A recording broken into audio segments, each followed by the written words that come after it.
سبحان الله وبحمده دائما قائما أبدا الحمد لله.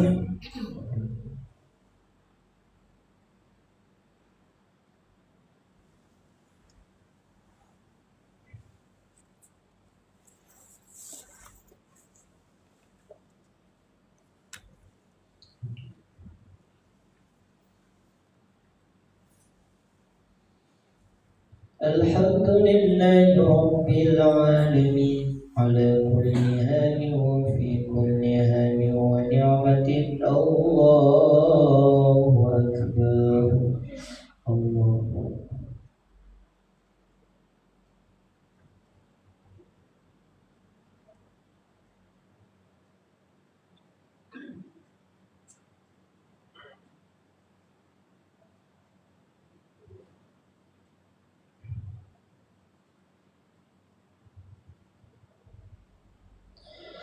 الله أكبر كبيرا والحمد لله كثيرا سبحان الله بكرة وأصيلا.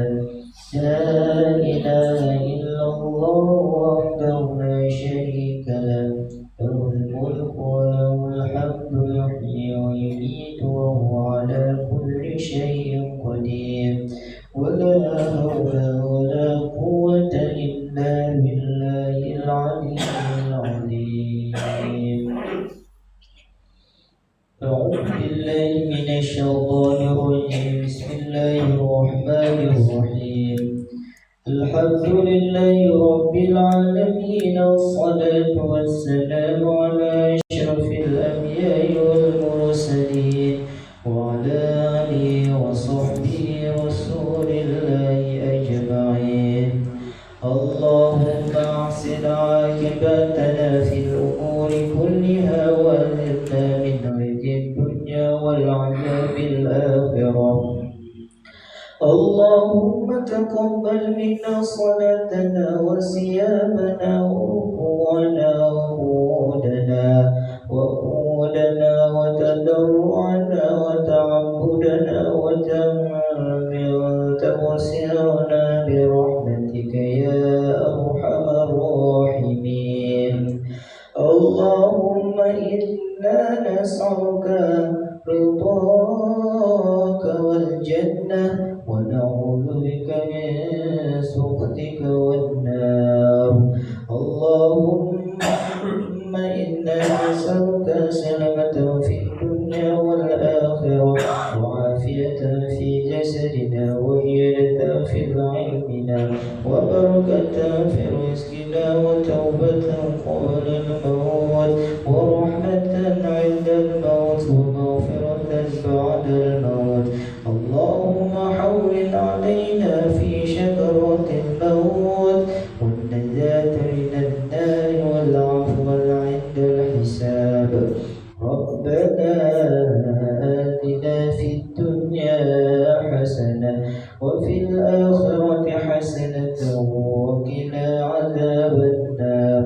صلى الله على سيدنا محمد وعلى آله وصحبه وبارك وسلم.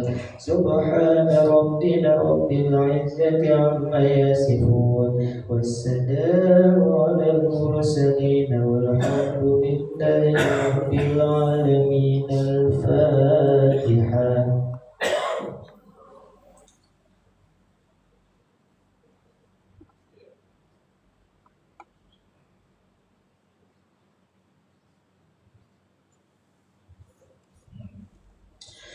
صلى الله على محمد صلى الله عليه وسلم. صلى الله على محمد صلى الله عليه وسلم. صلى الله على محمد صلى الله عليه وسلم. صلى الله على sallallahu alaihi wasallam. Sallallahu ala Muhammad. Sallallahu alaihi wasallam. Sallallahu ala Muhammad. Sallallahu alaihi wasallam. Nabi salam alaika, ya Rasul salam alaika, ya Habib salam alaika, salawatullah alaika.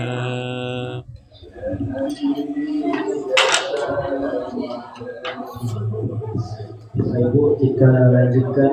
Sekarang sudah di surah Al-A'raf halaman 162.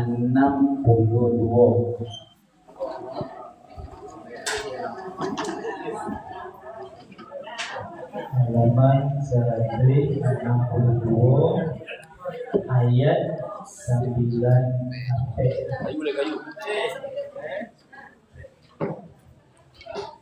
kayu. Apa ya Allah?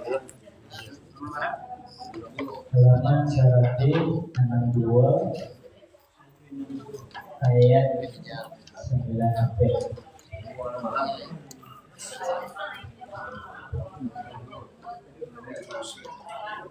Halaman 162 ayat 9b.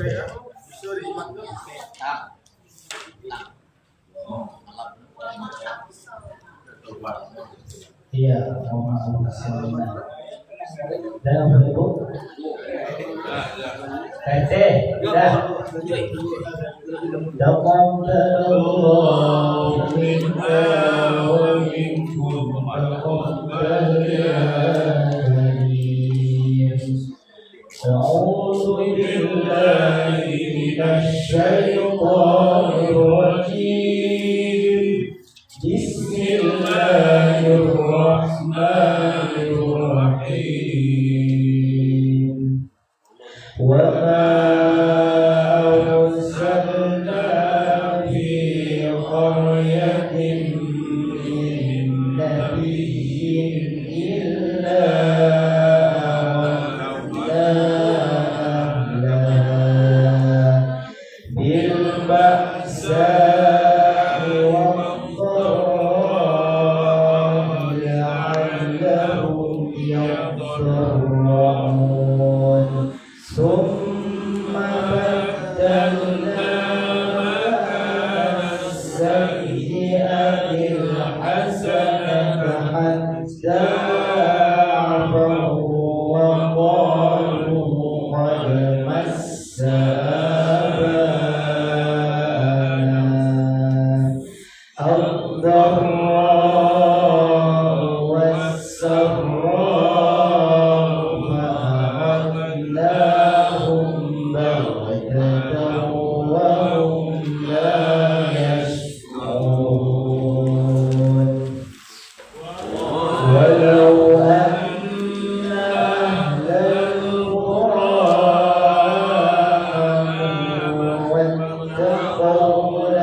Sadaqallahul azim. Wa sadaqar rasulul karim. Wa nahnu ala dzalika minasy syahidin wasyakirin walhamdulillahi rabbil alamin.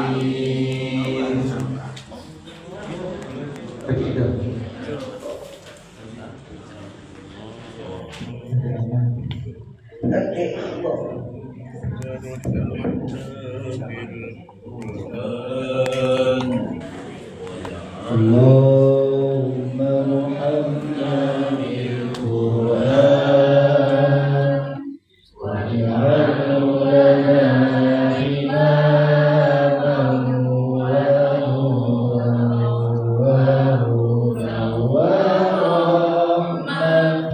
Allahumma zakkirna minhu ma nasina wa allimna minhu ma jahilna warzuqna tilawatahu ana alayhi wa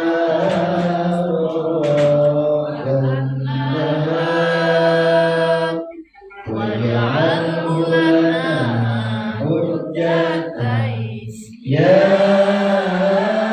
rabbal alamin.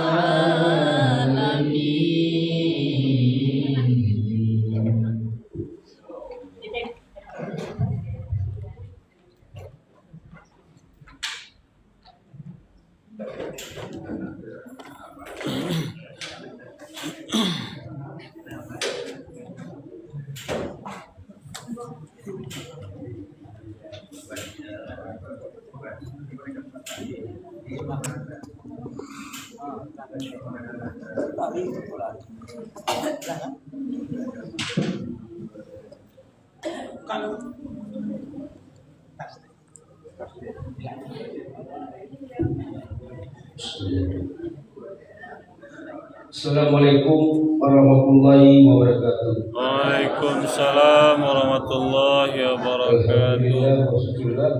Pada pagi hari yang cerah ini kita masih diberikan kesehatan, kesempatan, iman yang kita kembali musyawarah ibadah. Selawat teraturan serta yang kita dari Muhammad Sallallahu Alaihi Wasallam dengan antara kata Allahumma shalli ala Muhammad wa ala Muhammad. Bapak Ibu sidang subuh yang dimuliakan Allah. Pada pagi hari ini yang berikan kajian kita Dr. Rahmat Taufik. Alhamdulillah beliau hadir dan dengan judul manfaat gerakan sholat dari ilmu medis. Manfaat gerakan sholat dari ilmu medis. Itu kita minta saja kepada beliau memberikan kajian.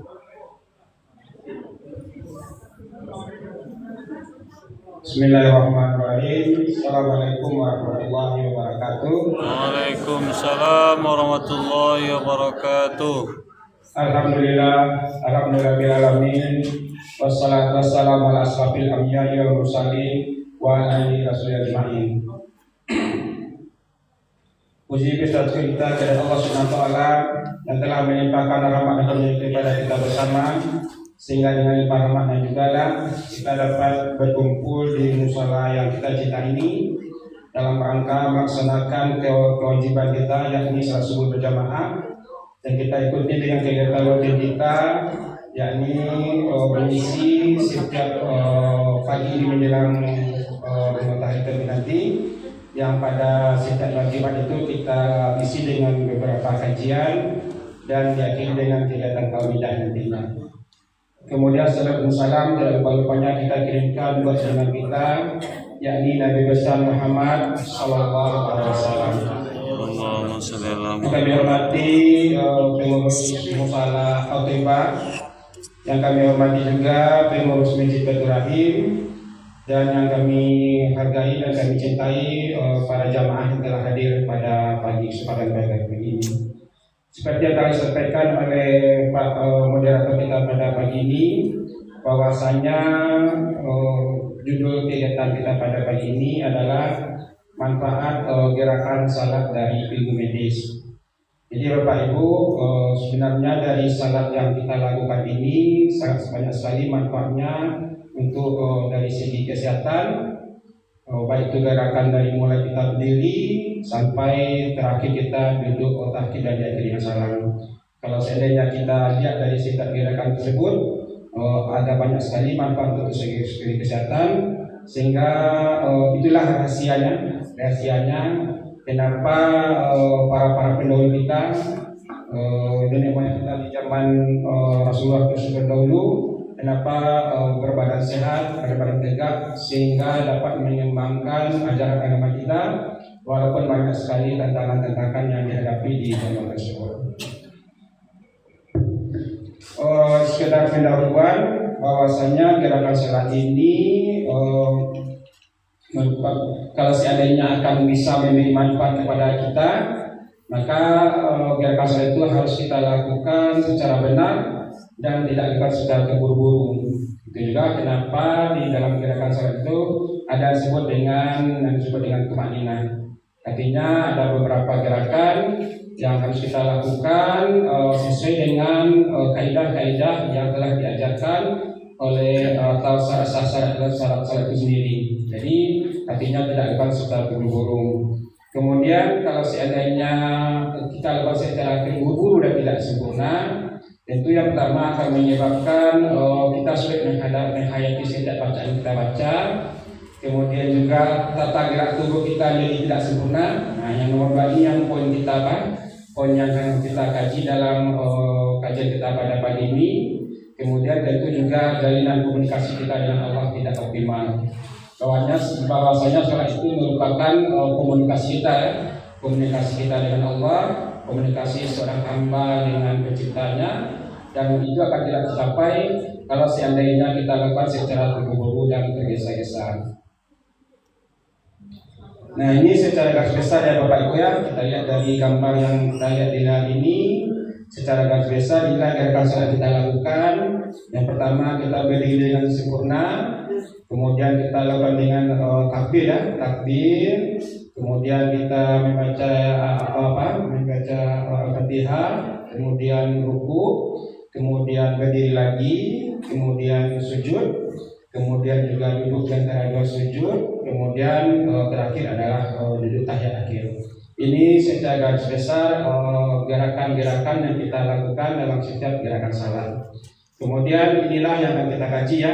Kita kaji pada kesempatan pada pagi ini apa saja rahasia-rahasia, apa saja manfaat-manfaat dari setiap gerakan ini, setiap dari untuk segi kesehatannya.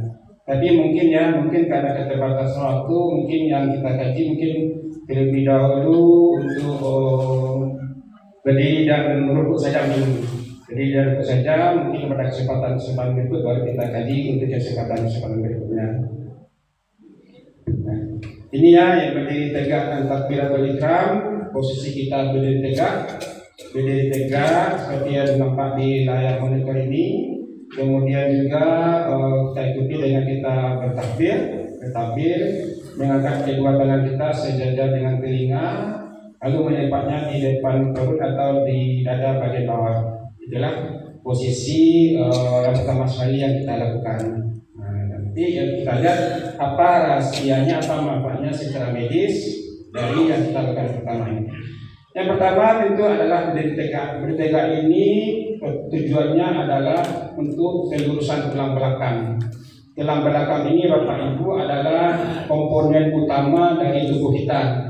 Inilah yang menyebabkan kita berdiri, inilah yang menyebabkan kita bisa beraktivitas. Itu adalah tulang belakang kita. Kenapa kita disebut dengan dalam tanda kutip makhluk bertulang belakang? Ya karena ada tulang belakang ini. Ada beberapa makhluk yang tidak ada tulang belakangnya, tapi ada juga beberapa makhluk dengan tulang belakang itu dia tidak bisa mampu berdiri.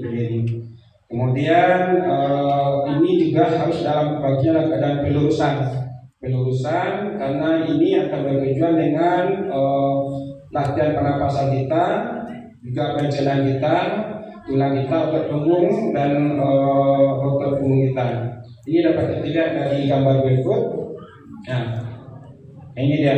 Ini yang tulang belakang kita, Bapak Ibu. Tulang belakang kita mulai dari kepala sampai ke depan tulang ekor kita. Ini kalau kita lihat dari dari belakang. Ini kalau kita lihat dari samping. Kalau kita lihat dari samping, dia yang benar itu adalah sedikit yang melengkung mengikuti pola dari tubuh kita. Nah, dengan posisi kita berdiri salat yang baik dan benar inilah, maka kalau seandainya kita berdiri dengan salat benar, tulang belakang kita itu dia akan berada dalam posisi seanatomis mungkin. Seanatomis mungkin ini adalah posisi yang betul-betul diharapkan dalam rangka menjaga kesehatan kita. Jadi dengan tulang belakang yang bagus ini, yang berdiri ini, kemudian itu akan menopang dari segala komponen dari hidup kita. Apakah itu komponen dari otot tubuh kita, apakah itu komponen dari saraf-saraf kita, apakah komponen dari tulang itu sendiri. Kenapa seperti itu? Karena dari tulang belakang ini akan keluar saraf-saraf sepanjang ini yang akan mempengaruhi dari tubuh kita. Makanya kalau seandainya bermasalah dari tulang belakang ini, maka akan terganggulah dari fungsi dari tubuh kita. Semakin tinggi saraf yang dipengaruhinya, yang dirusaknya, semakin tinggi juga yang mempengaruhi organ-organ di tubuh kita. Kalau seandainya yang paling sering bermasalah di sini adalah daerah sekitaran pinggang ini. Sekitaran pinggang ini biasanya diawali dengan timbulnya nyeri dulu, timbulnya nyeri di daerah pinggang itu sendiri, Kemudian kalau dari pinggang ini dia akan mempengaruhi saraf-saraf dari timbul ke bawah. Maka setelah nyeri di sekitaran pinggang itu sendiri, biasanya dia akan nyeri juga di sepanjang aliran dari saraf itu. Biasanya dia akan mempengaruhi bagian kaki mana yang bermasalah seperti itu. Dia akan mulai timbul nyeri, kemudian nyeri yang menyebar. Kemudian kalau pertama berat timbul juga rasa-rasa seperti kesemutan, rasa kebas. Kemudian kalau seandainya masih berlanjut lagi, mulai timbul kelemahan dan terakhir bisa menimbulkan kelumpuhan nantinya. Kalau seandainya penyakit atau saraf yang tadi bermasalahnya terjadi tadi tidak segera kita obati dengan kondisi-kondisi seperti itu. Nah, salah satu kita bisa mencegah jangan sampai seperti itu adalah dengan melakukan gerakan salat dengan benar-benar dan rutin kita lakukan sehingga nanti kerusakan-kerusakan yang mungkin terjadi itu dapat kita hindari. Itu Bapak Ibu, kita kembali ke yang sebelumnya. Jadi yang pertama itu adalah pelurusan tulang belakang. Kemudian yang kedua adalah untuk melancarkan aliran darah. Kemudian juga melancarkan kelenjar getah bening dan juga untuk melatih kekuatan otot dengan kita. Nah, untuk kita lebih memahaminya, kita lanjut ke kita juga ilustrasinya. Nah ini dia. Ini adalah gambaran pembuluh darah kita, Bapak Ibu. Gambaran pembuluh darah kita, betapa rumitnya pembuluh darah kita. Ini adalah gambaran dari arteri kita. Arteri ini adalah gambaran dari darah yang bersih, yang mengandung dari oksigen yang kita hirup dan sumber-sumber makanan yang kita makan sehari-hari. Kemudian ini adalah gambaran pembuluh darah. Gambaran dari darah vena namanya itu adalah gambaran darah bali namanya. Darah bali ini adalah membawa hasil dari sisa-sisa pengolahan tubuh kita, juga membawa dari karbon dioksida yang merupakan hasil pengolahan kita. Jadi di tubuh kita Bapak Ibu, tubuh kita ini bisa bekerja, tubuh kita bisa beraktivitas, salah satunya adalah karena adanya aliran darah tadi. Jadi kalau prosesnya dari awal udara yang kita hirup melalui organ respirasi kita seperti hidung, kemudian juga makanan yang kita makan. Kalau yang udara diolah oleh paru-paru kita, kemudian makanan diolah oleh lambung dan organ pencernaan kita. Kemudian udara bersih tadi dan sari-sari makanan tadi masuk ke dalam pembuluh darah. Kemudian pembuluh darah itu mengalirkan ke seluruh tubuh kita, untuk dipergunakan oleh tubuh kita sebagai sumber energi atau sumber makanan. Kemudian setelah diolah oleh tubuh kita, artinya yang dibutuhkan oleh tubuh kita diambil oleh tubuh kita, hal-hal yang diperlukan oleh tubuh kita diambil oleh tubuh kita, itu nanti ada sisa dari tadi, sisa ampas yang tidak dibutuhkan oleh tubuh kita. Kemudian sisa tadi diserap lagi oleh apa? Oleh pembuluh darah vena yang berwarna biru ini. Kemudian dikembalikan lagi ke apa? Dikembalikan lagi ke jantung, jantung dikembalikan ke paru-paru dan kita hembuskan keluar. Itu proses bagaimana oksigen tadi diolah tubuh kita. Kemudian kalau zat-zat makanan yang tidak dibutuhkan lagi atau ampas dari makanan tidak dibutuhkan oleh tubuh kita, diambil lagi oleh oleh vena ini. Kemudian nanti dialirkan bisa ke organ pencernaan kita. Nanti kita keluarkan dalam bentuk buang air besar kita, atau dialirkan ke ginjal kita, nanti kita keluarkan dalam bentuk buang air kecil kita. Itu adalah proses secara sederhana bagaimana tubuh kita itu beraktivitas sehari-hari.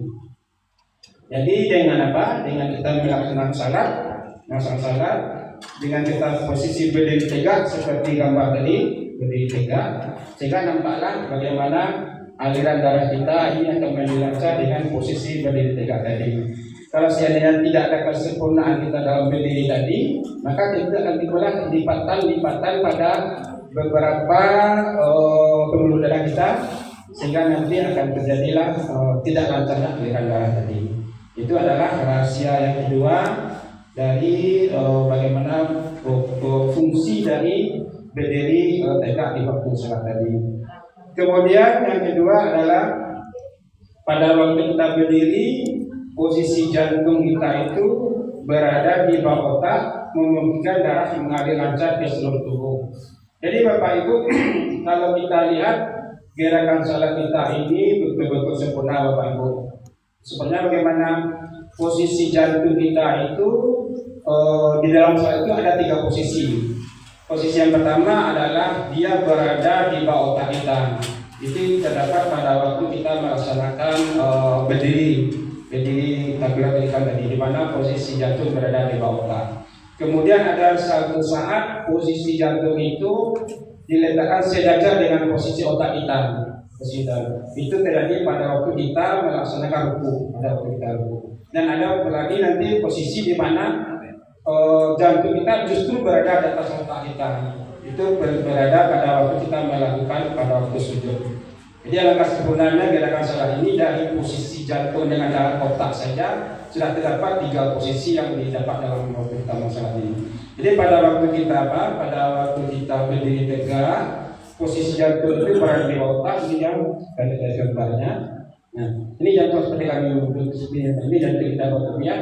Di dalam kita, ini otak kita di dalam batok kepala kita. Ini berada, jadi jantung itu berada di bawah dari otak, sehingga memungkinkan aliran darah itu lancar ke seluruh tubuh. Artinya apa?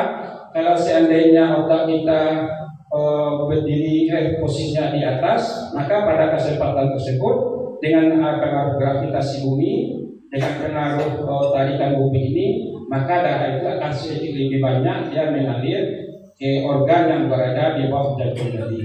Jadi darah itu adalah kesempatan dari tubuh kita untuk bisa menikmati darah yang lebih banyak. Kemudian juga yang ketiga, yang keempat adalah pada waktu kita berdiri, tubuh kita itu betul-betul berat badan kita bertumpu pada kedua kaki kita,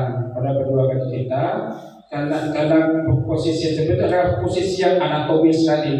Kita sebagai makhluk yang diciptakan oleh Allah dalam keadaan berdiri, maka dengan posisi seperti itu adalah disebut dengan posisi anatomis. Posisi anatomis adalah posisi yang diharapkan betul-betul bermanfaat bagi tubuh kita, sehingga seluruh otot tubuh kita, seluruh tulang kita, seluruh sendi kita berada dalam posisi pasif.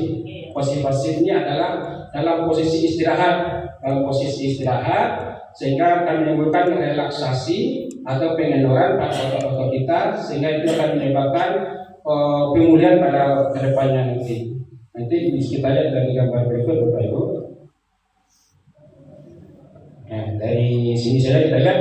Jadi pada posisi kita berdiri tadi, Dan tubuh kita di berat badan tubuh kita ini tertumpu di kedua kaki kita, kedua kaki kita. Dan posisi ini adalah posisi yang anatomis dan fisiologis sekali untuk tubuh kita sebagai makhluk yang disebut dengan manusia. Dan kalau seandainya posisinya sudah anatomis, sudah fisiologis, maka otot-otot di tubuh kita ini berada dalam keadaan relaksasi. Relaksasi ini adalah berada dalam keadaan tidak dalam kerja atau dalam keadaan istirahat. Pada waktu dia beristirahat ini, maka akan menimbulkan kesempatan pada otot-otot di tubuh kita ini untuk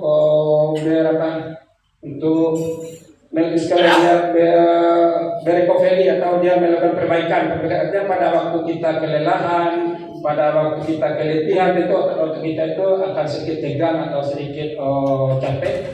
Nah, dengan kondisi seperti ini, dia diberi kesempatan untuk berelaksasi atau beristirahat, sehingga nanti rasa tegang tersebut akan berkurang pada otot-otot tubuh kita. Jadi inilah adalah manfaat dari posisi kita berdiri tegak, takbiratul ihram, jika kita lakukan sempurna. Yang pertama adalah untuk pelurusan dari tulang belakang kita, di mana tulang belakang itu sangat banyak sekali fungsinya. Yang kedua adalah untuk melancarkan aliran darah kita. Yang ketiga adalah memberikan kesempatan organ yang berada di bawah jantung kita untuk mendapat aliran darah yang lebih banyak. Dan yang terakhir adalah memberikan kesempatan untuk otot kita untuk berelaksasi atau untuk beristirahat, sehingga rasa capek-capek, rasa pegal-pegal, rasa tegang pada otot tersebut akan menjadi berkurang dengan kondisi-kondisi seperti ini. Jadi ini Bapak Ibu adalah manfaat takbiratul ihram kalau kita lihat dari segi posisi medisnya. Kemudian ini sudah kita lihat tadi gambarnya, ini juga. Nah, ini takbiratul ihram lagi. Pada waktu betul-betul kita melakukan takbiratul ihram, pada waktu kita melakukan takbiratul ihram dengan kita mengangkat kedua lengan kita, di mana ujung tangan kita sejajar dengan telinga. Kemudian nanti tangan tersebut kita taruh di bawah sedikit bawah atau di depan perut kita. Di mana apa gunanya kita mengangkat kedua tangan tersebut adalah kita lihat otot-otot dada akan mengembang secara pasif. Jadi pada waktu kita mengangkat tangan tersebut akan terasa otot-otot dada kita itu mengembang secara pasif, sehingga paru di dalam pun akan mengembang secara pasif. Artinya ketika kita mengembangkan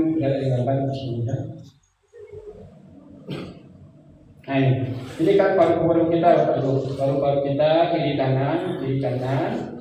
Pada waktu kita mengangkat kedua lengan kita ke atas, secara otomatis tentu dada kita juga akan sedikit mengembang.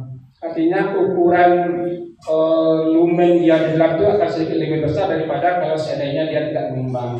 Kemudian kalau dia secara mengembang secara pasif, tentu secara bersimultan atau mengikuti paru-paru di dalam itu tentu akan ikut mengembang. Pada waktu paru-paru mengembang tadi, maka di dalam paru-paru itu akan timbullah tekanan negatif namanya. Tekanan negatif, di mana pada waktu tersebut udara atau oksigen bisa masuk secara optimal ke dalam pembuluh paru terkecil. Jadi artinya apa? Sebenarnya paru-paru ini kan bekerjanya untuk menghisap atau menghembuskan udara, itu adalah tentu adanya dengan adanya gerakan paru itu mengembang, kemudian didukung oleh otot-otot yang berada di sekitar dari paru-paru tersebut. Itu dilakukan secara aktif namanya. Tapi dengan kita melakukan gerakan takbiratul ihram tadi, kemudian otot-otot dada kita mengembang, paru juga spontan mengembang, dan pada saat tersebut paru-paru juga mengisap udara tadi secara pasif di situ. Jadi tanpa apapun, tanpa ada gerakan kita untuk menghirup nafas pun, sebenarnya dengan gerakan tadi pun, sebenarnya dengan adanya tekanan negatif dari paru-paru tadi, maka secara otomatis udara itu sudah masuk ke dalam. Apa fungsinya? Fungsinya itu adalah melatih kondisi otot paru-paru kita yang terkecil pun untuk bisa menghisap udara secara menghisap oksigen tadi. Jadi Bapak-Bapak, sebenarnya kan paru itu sudah berfungsi untuk mengisi udara. Tapi dengan adanya gerakan-gerakan yang seperti kita lakukan tadi itu membantu paru-paru supaya tidak menggunakan energi yang lebih ketika dia menghisap udara tadi. Nah, itu adalah salah satu hikmah kenapa kita pada waktu kita melakukan takbiratul ihram itu kita angkatkan kita, tujuannya adalah mengembangkan dada kita, mengembangkan paru kita, dan ketika dia mengembang dia akan menghisap udara secara pasif. Kemudian apalagi fungsinya? Tentu dengan kondisi seperti itu akibatnya adalah oksigen yang telah terhirup tadi,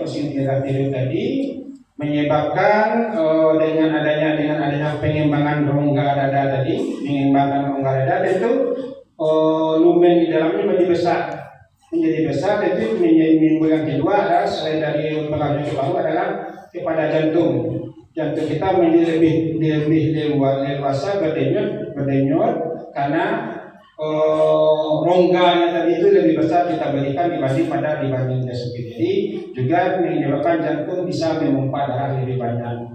Kemudian kalau seandainya darah sudah dipompa lebih banyak, otomatis oksigen yang kita hirup lebih banyak, dan itu juga berguna untuk seluruh tubuh kita, terutama organ otak kita.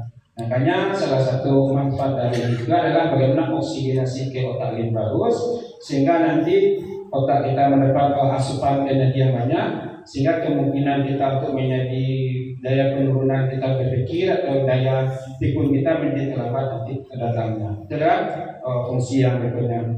Kemudian apalagi manfaatnya selain di bahu, tentu di sini pada waktu kita gerakan adalah gerakan pada bahu kita. Pada bahu kita ketika kita angkat tangan kita, kemudian kita letakkan di bawah. Tentu ada gerakan-gerakan yang kita berikan atau rangsangan pada otot bahu kita. Ini adalah tentu memberikan semacam gerakan-gerakan yang melatih otot-otot bahu kita, sehingga nanti otot-otot bahu kita menjadi kuat. Ini juga rahasianya mungkin bagaimana umat-umat di zaman Nabi dahulu, kenapa dia ototnya lebih kuat, lebih tegak badannya. Salah satunya adalah karena adanya gerakan ketika kita melakukan takbiratul ihram tadi. Untuk lebih jelasnya dapat kita lihat Bapak Ibu ini adalah bahu kita ini ototnya, ini dada kita ini dada kita. Pada waktu kita terangkat, tentu kita memberikan latihan yang berkontraksi pada otot ini. Jadi otot ini menjadi berkontraksi, dia menjadi lebih bagus bentuk secara anatomi, tentu kekuatannya juga meningkat. Sama juga dengan dilakukan oleh orang-orang yang suka gym atau fitness. Salah satu dia untuk melatih otot bahunya kan mengangkat beban seperti bagaimana kita melakukan takbiratul ihram. Jadi pada kita lakukan seperti itu dengan kita melakukan salat saja rutin dengan benar-benar, itu sudah mempengaruhi otot bahu kita sehingga nanti otot bahu kita menjadi kuat. Nah, secara anatomi pun penampilan juga akan lebih bagus lagi. Itu dari segi takbiratul ihram. Kemudian ketika kedua tangan kita didekapkan di depan perut di bawah dada bawah, ini adalah juga untuk menghindari gangguan persendian daerah bahu ya, untuk menghindari gangguan bahu. Juga untuk memperkuat diafragma kita. Apa itu diafragma? Diafragma itu adalah suatu lapisan yang membatasi organ bagian atas, organ bagian dada yang berisi jantung dan paru-paru, dan organ di perut kita yang berisi organ-organ pencernaan kita. Jadi Bapak Ibu, antara organ dada dengan organ perut ini ada suatu pembatas yang disebut dengan diafragma. Ini tidak boleh bocor, ini tidak boleh rusak, karena itu akan mempengaruhi penyakit gangguan yang sangat serius sekali. Nah, dengan posisi kita meletakkan tangan kita di sini beberapa saat ketika kita melakukan takbiratul ihram pada waktu kita rakaat pertama, fungsinya adalah bagaimana kita memperkuat diafragma ini sehingga tidak timbul gangguan pada diafragma. Karena diafragma ini karena pengaruh dari gravitasi bumi, dengan adanya organ-organ besar di atasnya seperti jantung dan paru-paru, karena ada juga tekanan pada waktu kita bernafas, dia kadang cenderung agak ke bawah posisinya, Makin tambah usia kita, maka kekuatan juga akan berkurang. Ada juga kasus-kasus emergensi di mana nanti bocor atau robek diafragma ini karena trauma misalnya, sehingga paru-parunya dan jantungnya masuk ke dalam organ abdomen atau usus yang di bawah masuk ke dalam organ oral. Itu adalah tindakan emergensi yang harus dilakukan segera operasi dan saat itu penutupannya. Nah, salah satu kita bagaimana tangan kita dekatkan di sini, salah satunya adalah bagaimana selalu kita memberikan kekuatan pada diafragma kita sehingga tidak akan menimbulkan gangguan ke depannya. Jadi itu manfaat dari gerakan sholat berikutnya. Kemudian kita masuk berikutnya, ruku lagi. Ruku ini yang sempurnanya seperti yang nampak di gambar ya Bapak Ibu ya. Tulang belakang kita lurus, sehingga saking lurusnya itu kalau kita letakkan keras di atasnya maka tidak akan tegak. Kemudian kepala lurus dengan tulang belakang seperti yang dilihat di gambar berikut ini. Kemudian pada saat ini apa saja hikmah yang dapat kita ambil dari gerakan yang ruku ini? Hikmahnya adalah kesempurnaan posisi dan fungsi tulang belakang. Tulang belakang ini disebut dengan corpus vertebrae sebagai penyangga tubuh dan pusat saraf, dan merawat kelenturan tulang belakang berisi medulla spinalis. Medulla spinalis adalah saraf yang kami sampaikan tadi beserta aliran darahnya. Jadi tulang belakang ini seperti yang telah kami sampaikan tadi memang diharapkan dalam kondisi tegak, tapi dia juga harus dalam keadaan fleksibel. Tidak boleh dalam keadaan kaku atau dalam keadaan keras di situ. Karena kalau keadaan dalam kaku atau keras dia akan menjepit saraf-saraf atau medulla spinalis yang kedua dari tulang belakang tadi.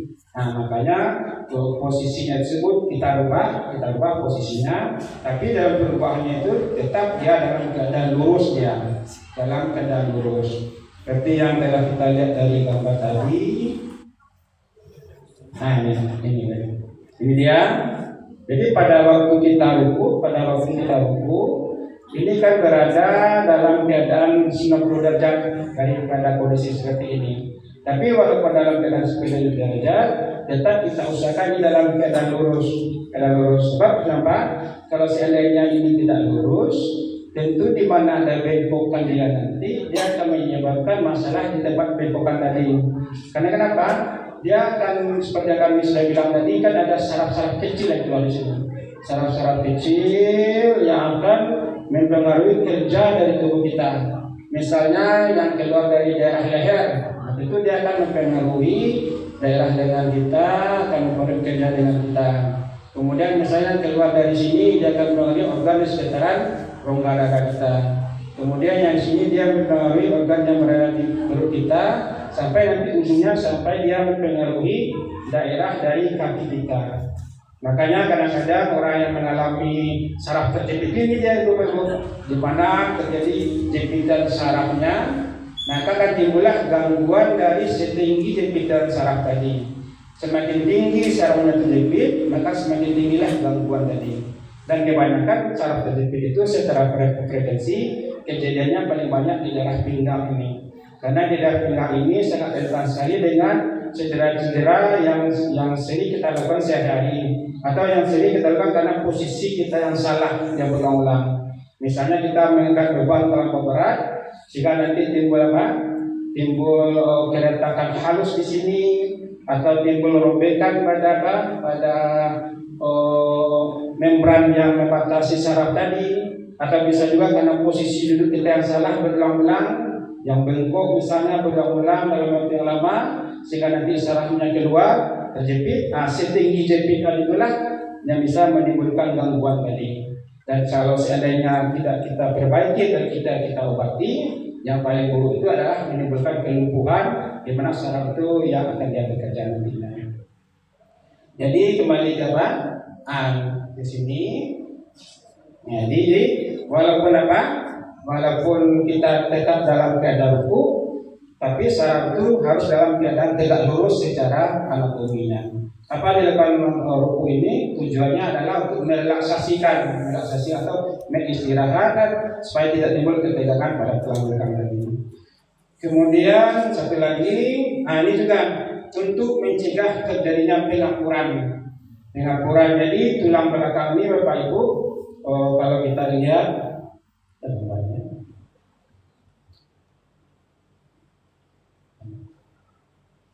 ini saja ya gambarnya. Ini. Jadi tulang belakang kita ini Bapak Ibu, dia tidak seperti tulang batang lurus, bukan seperti itu.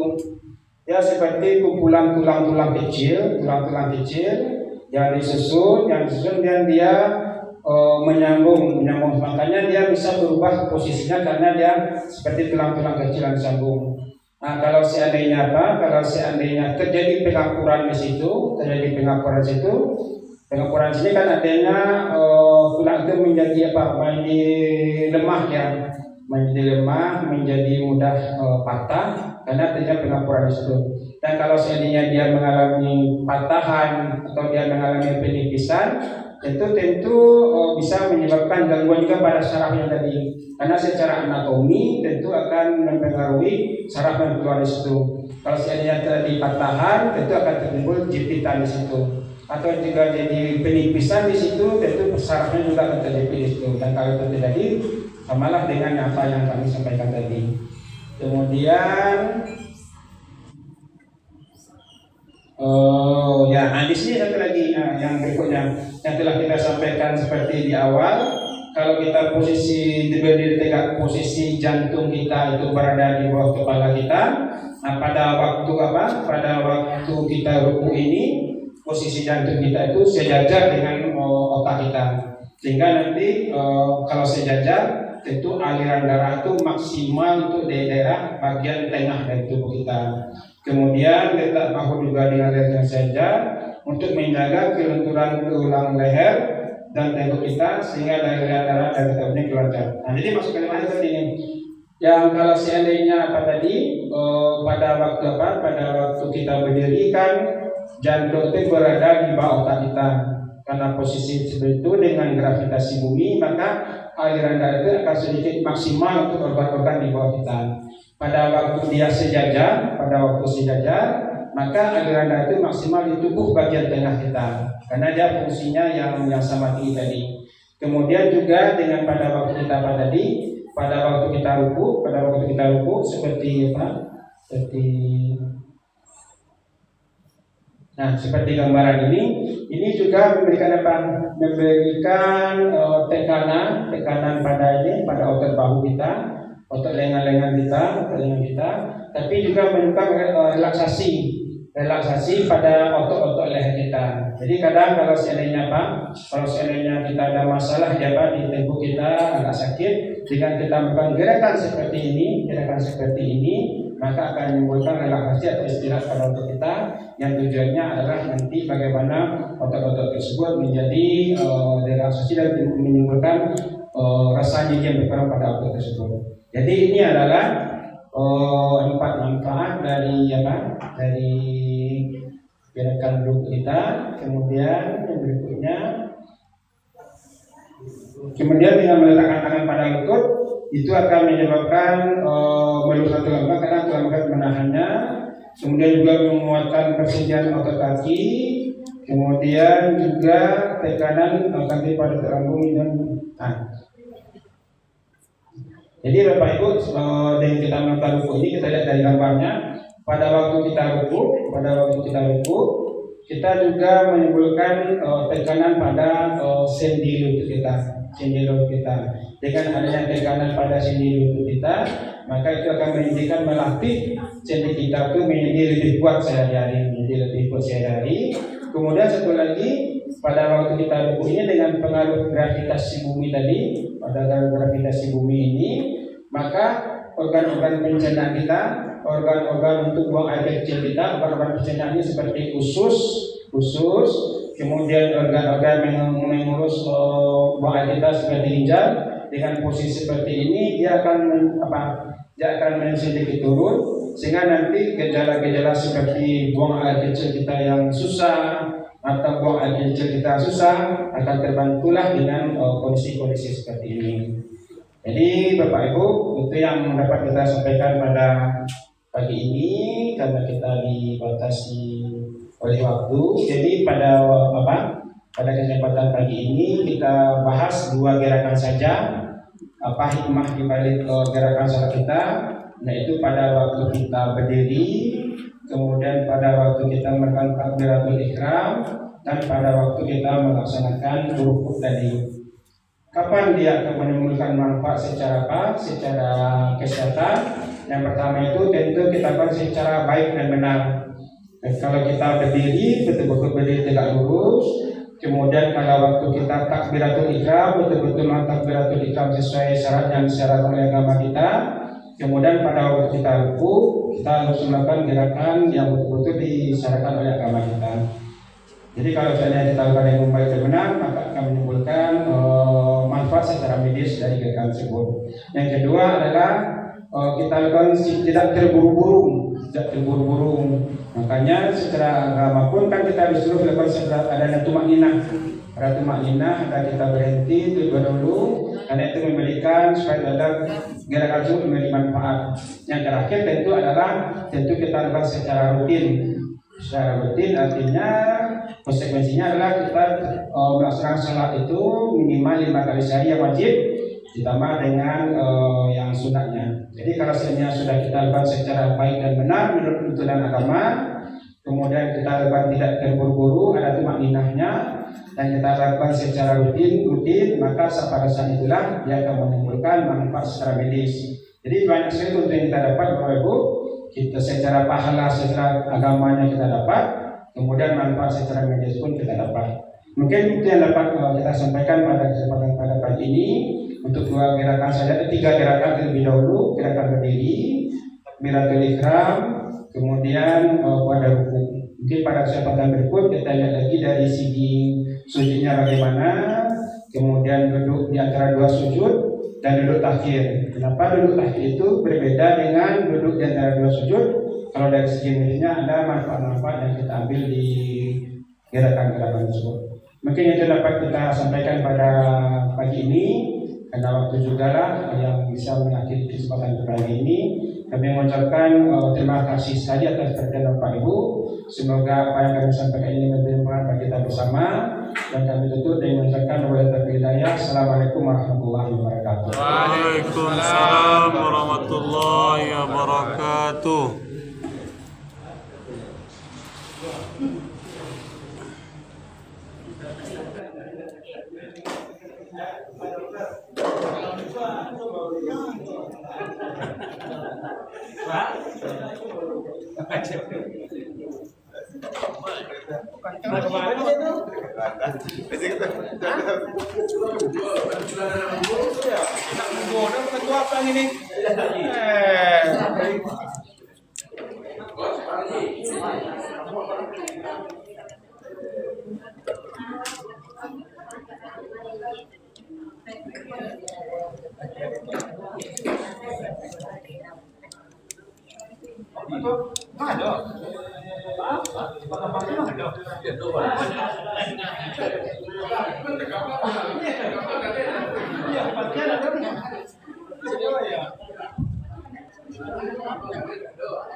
Manusia apa? Iya Pak. Lain. Iya. Lain juga.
Makanannya kenyal lah, Kak. Selesai nggak? Hah? Bu?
Alun. Alun.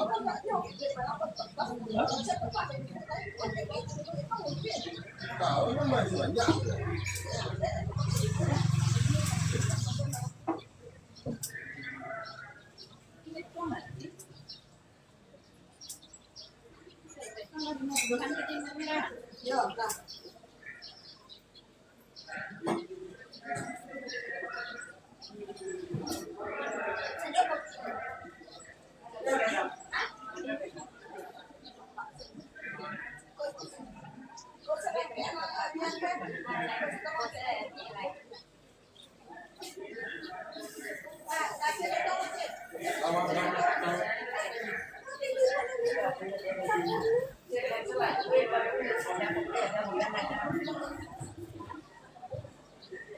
Bismillahirrahmanirrahim. Assalamualaikum warahmatullahi wabarakatuh. Waalaikumsalam. Salam. Kebaikan panjang jauh dari rezeki kepada rakyat. Tentang jalan yang depan itu tidak bisa kita sampaikan kepada tamu itu yang saya. Assalamualaikum warahmatullahi wabarakatuh. Waalaikumsalam.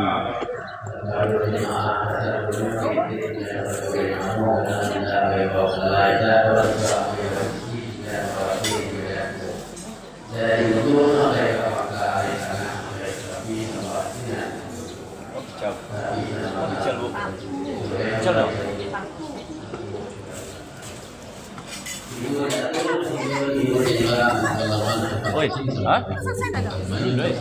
iya. Sungguh berbancing sulam mentai bau itu bersama di hari sehari aku dan hari konan bayi tak ketipu konan Allah Taala mengatakan decor yang beri dalam disebut cepat dengan tak dikuk menimbang dengan doa yang tubuh dan tubuh serupa ikut ini. Anak orang juga tersangka taruh kepada panjang membelok jalan ke sawah tengah hari menjalang Sanjarayu. Lah kasadio kini disepaka di tiang ini dajana. Lah babega janang mana tiang bata tiang kat janang banyak bedakan kena lebih rata-rata di tengah-tengah di pulau bersama.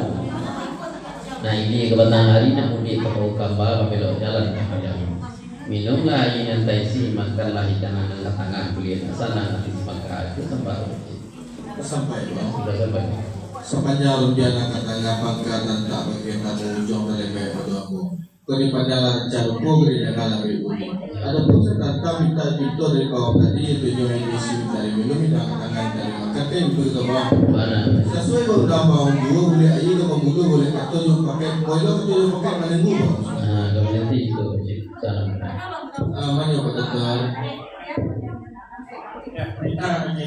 Dia lagi mau minta diminta dari sebabkan pada tora itu nyo ITC minta diminum minta katakan minta dimakan pak kabarnya itu ada supaya Ya, Pak kita Cijon tentang ia tadi minum, jodoh kami makan ya kami ada tempat itu bisa boleh. Jadi dia tetapi minta mau mengurangi minta cukup setiap dari bila bertemu. Hanya banyak pak. Dia mengaku ada sebab bukti melakukan salah sampai maka tubuh dan suci sampai tayu kata lain menggunakan itu. Lambung dia katanya pakai mencari kulit segoleh pijak tapi ini kau kulitnya bisa digolong pijak pun bisa dilayan. Nah dulu kau asalnya saralu dia juga apa sama makan yang dimakan pihak kami sering jamu main bisa juga terkait itu pada sikit di Sungai Bulu selimit jalan Akapatang sedangkan mobil kami ini nemu pukul mau makan bengkok dan lainnya libat daripada itu tabah bakal bucan dosa udah memerlukan tiap malu sedangkan mobil sedangkan ini mau belum makan bengkok dan lainnya libat daripada itu tabah bakal bucan dosa udah memerlukan tiap malu kaya naruh misbuk tunjukkan itu je malunya sampai aja dibilang sampai banyak kata baca tadi itulah hasil mana tak ada kemampuan tapi tak ada bangkai dan bahawa kalau dosa orang mengalami ibadah itu harus berisiko tunjukkan itu kalau dan itu benar atau saja iya ada yang mungkin aku kepala mendiami posisi kali 9 kepalanya bismillahirrahmanirrahim itu alhamdulillahirrahmanirrahim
ada pising bubuk oh bubuk pising bubuk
Yo, Assalamualaikum warahmatullahi wabarakatuh. Mana Pak?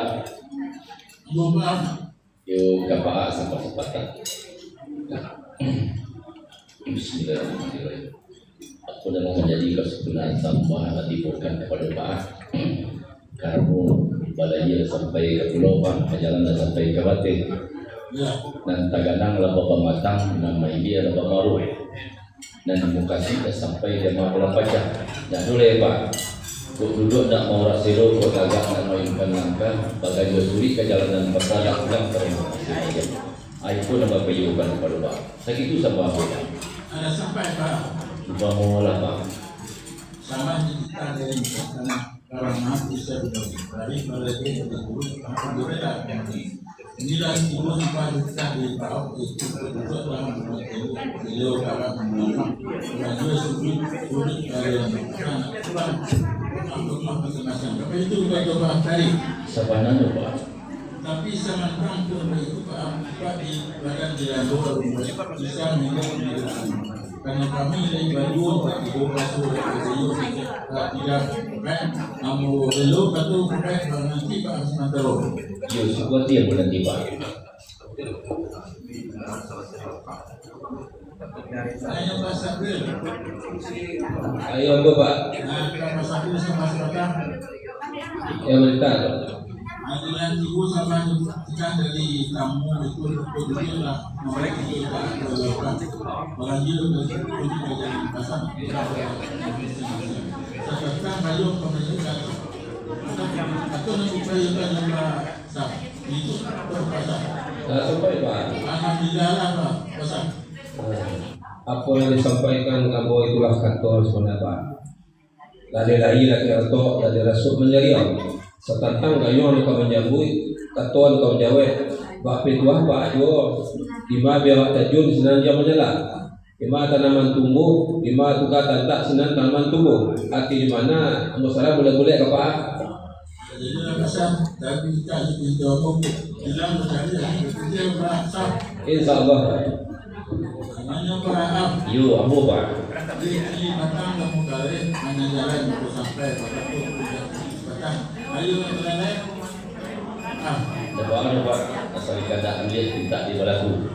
Adapun saya tetap minta doa tadi begitu Pak. Jadi Allah kami bagi doa.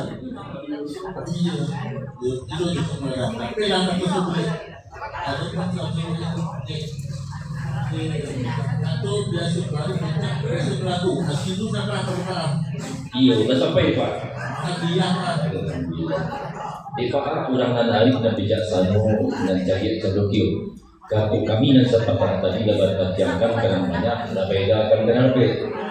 Tapi lah kata bisa boleh, kadang dia boleh kita di balas alhamdulillah kami ucapkan. Kemudian sesudah itu jawab salam kami. Assalamualaikum warahmatullahi wabarakatuh.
Alhamdulillahirrabbilalamin. Assalamualaikum warahmatullahi wabarakatuh.